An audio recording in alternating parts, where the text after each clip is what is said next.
Namaskar.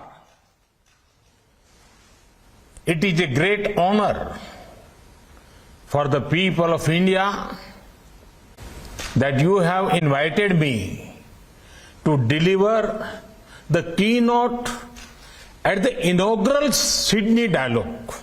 I see this as a recognition of India's central role in the Indo-Pacific region and in the emerging digital world. It is also a tribute to the comprehensive strategic partnership between our two countries, a force of good for the region and the world. I congratulate the Sydney Dialogue for its focus on emerging critical and cyber technologies. Friends, we are in a time of change that happens once in an era.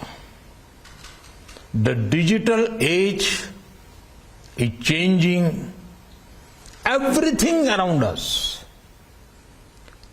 It has redefined politics, economy, and society.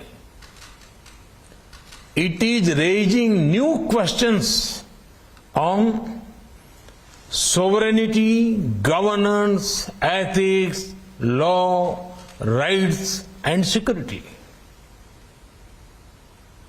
It is reshaping international competition, power, and leadership.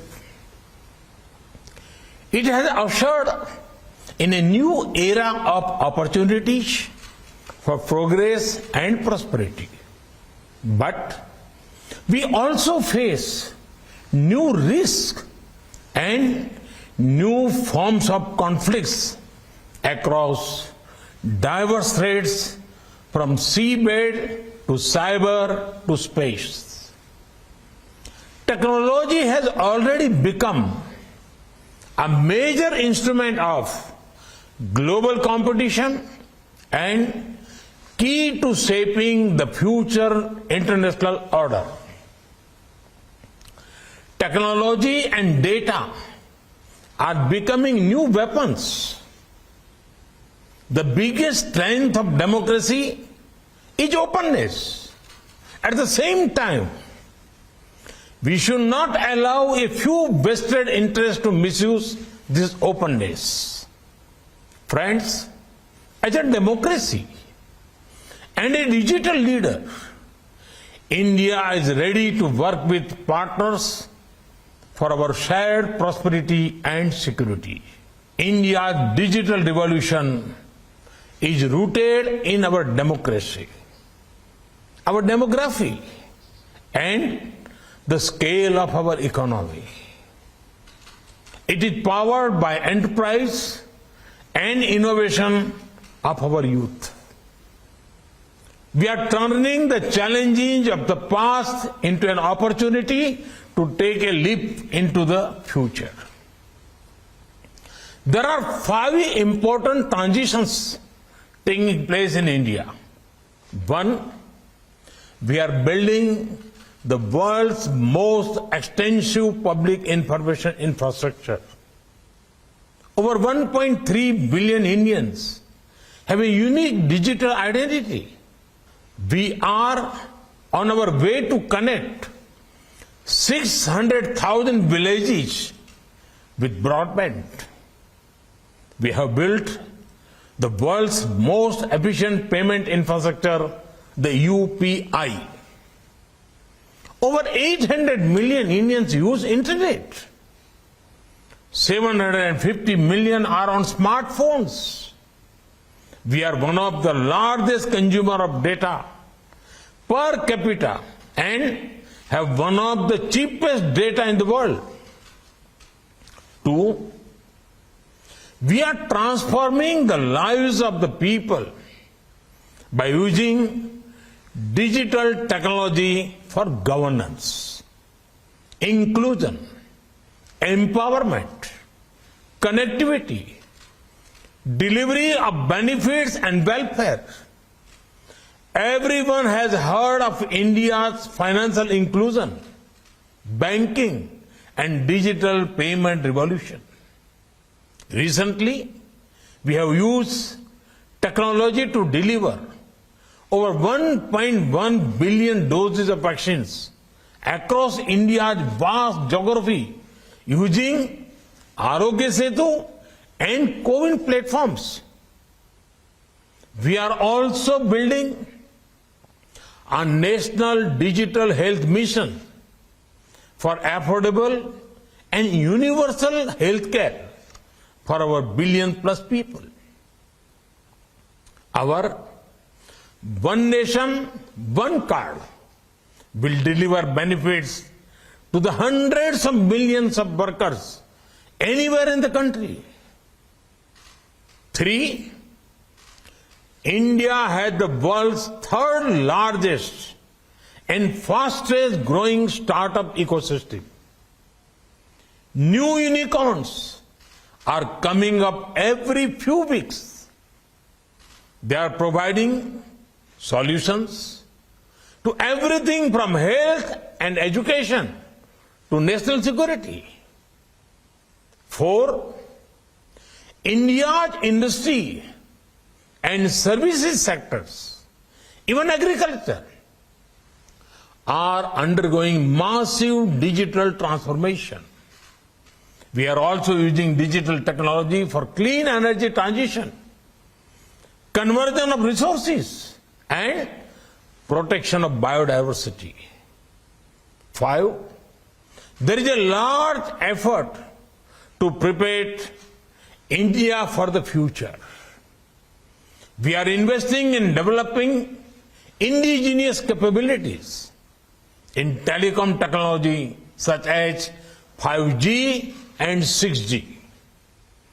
India is one of the leading nations in artificial intelligence and machine learning, especially in human-centered and ethical use of artificial intelligence.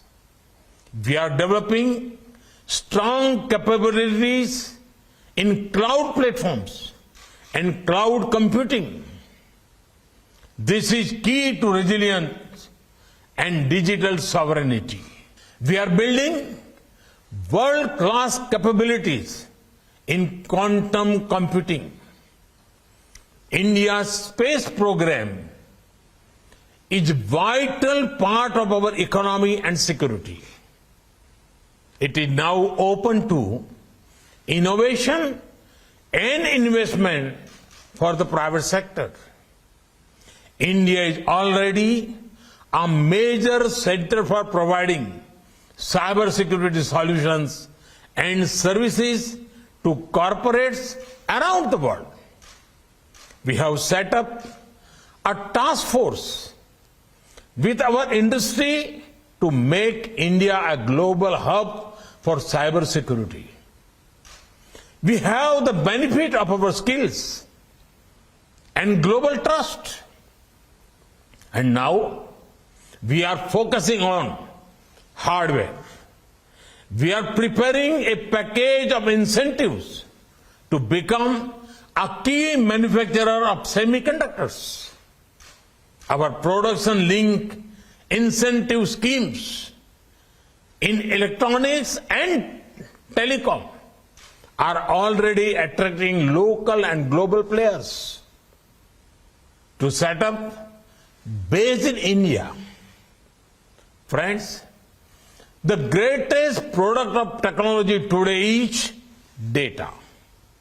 In India, we have created a robust framework of data protection, privacy, and security. And at the same time, we use data as a source of empowerment of people. India has unmatched experience in doing this in a democratic framework with strong guarantees of individual rights. Friends, how a nation uses technology is linked to its values and vision. India's democratic traditions are old. Its modern institutions are strong. And we have always believed in the world as one family. India's IT talent helped to create the global digital economy. It helped cope with the Y2K problem. It has contributed to the evolution of technologies and services we use in our daily lives. Today, we offer our CoWIN platform to the entire world free and made it open source software.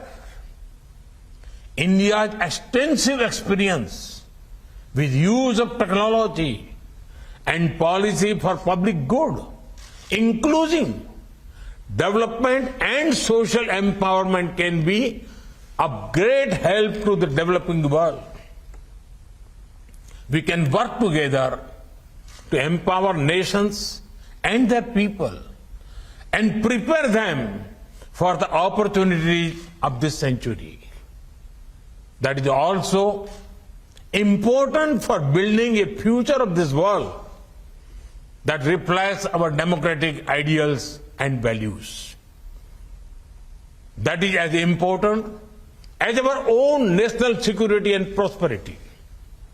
Friends, it is therefore essential for democracies to work together, to invest together in research and development in future technology, to develop trusted manufacturing base and trusted supply chains, to deepen intelligence and operational cooperation on cyber security, protect critical information infrastructure, to prevent manipulation of public opinions, to develop technical and governance standards and norms consisting with our democratic values, and to create standards and norms for data governance and for cross-border flow that protect and secure data. It should also recognize national rights and at the same time promote trade, investment and larger public good. Take cryptocurrency or Bitcoin, for example. It is important that all democratic nations work together on this and ensure it does not end up in wrong hands which can spoil our youth. Friends, we are at a historic moment of choice, whether all the wonderful powers of technology of our age will be instruments of cooperation or conflict, coercion or choice, domination or development, operation or opportunity. India, Australia and our partners in the Indo-Pacific region and beyond hear the call of our times. And we are prepared to rise to fulfill our responsibilities.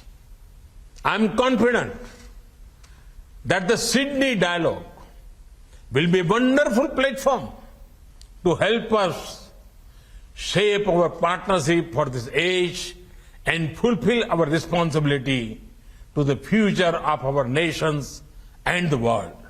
Thank you. Thank you very much.